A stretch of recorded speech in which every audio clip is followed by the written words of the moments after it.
हरे कृष्णा। राधे राधे दोस्तों, आज हम आपको बद्रीनाथ जी लेकर चलते हैं। बद्रीनाथ जी की बहुत ही रोचक कथा आपको आज हम सुनाने जा रहे हैं। उत्तराखंड के 4 धाम यात्रा शुरू हो चुकी है। गंगोत्री जी, यमुनोत्री जी के कपाट खुलेंगे। साथ में केदारनाथ जी और बद्रीनाथ जी के कपाट भी खुल चुके हैं। मई में सभी धामों के कपाट खुलते हैं। सभी चारों धामों का अपना अपना अलग महत्व है। इनमें से एक है बद्रीनाथ जी। तो आज हम बद्रीनाथ जी के विषय में एक रोचक कथा आपसे शेयर करने वाले हैं। कहा जाता है पहले शिव की भूमि थी यह बद्रीनाथ जी, बाद में श्री हरि विष्णु जी का निवास स्थान बन गई। यह जानकर आपके भी मन में कई सवाल उठते होंगे, तो आज हम आपसे वही कहानी शेयर करने वाले हैं। भगवान श्री हरि विष्णु जी और भोलेनाथ जी एक दूसरे को अपना आराध्य मानते हैं। फिर ऐसा क्या हुआ कि शिव जी को यहाँ से जाना पड़ा? शिव भूमि विष्णु धाम कैसे बनी? यही बात बद्रीनाथ जी की एक कहानी से जुड़ी हुई है। यहाँ पर एक कथा मिलती है कि श्री विष्णु जी इस भूमि में, बद्रीनाथ जी में पहले भगवान भोलेनाथ जी का निवास था। शिव यहाँ पर अपने परिवार के साथ वास करते थे। लेकिन एक दिन भगवान विष्णु जी जब ध्यान करने के लिए स्थान की खोज में थे, तब उन्हें यह स्थान दिखाई दिया। यहाँ के वातावरण को देखकर वह मोहित हो गए, लेकिन वह जानते थे कि यह उनके आराध्य का स्थान है। ऐसे में वह उस जगह पर कैसे निवास कर सकते हैं? तभी प्रभु के मन में एक लीला का विचार आया। उन्होंने एक बालक का रूप लेकर जोर जोर से रोना शुरू कर दिया। कुछ ही देर में माँ पार्वती जी की नज़र उस बालक पर पड़ी।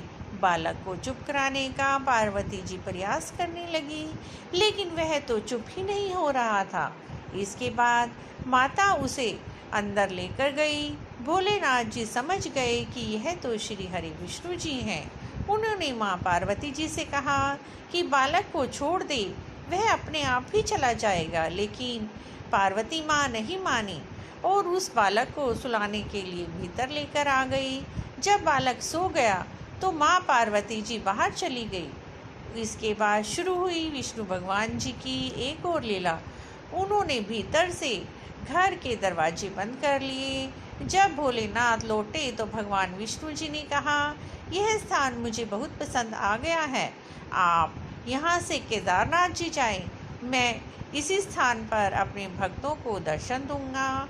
इस तरह शिव भूमि भगवान विष्णु जी का धाम बद्रीनाथ जी कहलाई और भोलेनाथ जी केदारनाथ में निवास करने के लिए चले गए। तो विष्णु धाम ऐसे बना बद्रीनाथ। इसी के पीछे एक और मान्यता है कि बद्रीनाथ जी का नाम कैसे पड़ा। मान्यता के अनुसार एक बार देवी लक्ष्मी जी श्री हरि जी से रूठकर मायके चली गई। इसके बाद उन्हें मनाने के लिए भगवान विष्णु जी ने तप करना शुरू कर दिया। इसके बाद देवी लक्ष्मी जी की नाराजगी दूर हुई तो वह भगवान विष्णु जी को ढूंढते हुए उसी स्थान पर पहुंच गई जहां पर वह तप में लीन थे। उन्होंने देखा कि श्री विष्णु जी तो बेर के पेड़ पर बैठकर तपस्या कर रहे हैं। इसके बाद माँ लक्ष्मी जी ने भगवान विष्णु जी को बद्रीनाथ का नाम दिया। इसके बाद विष्णु धाम बद्रीनाथ के नाम से जाना जाने लगा।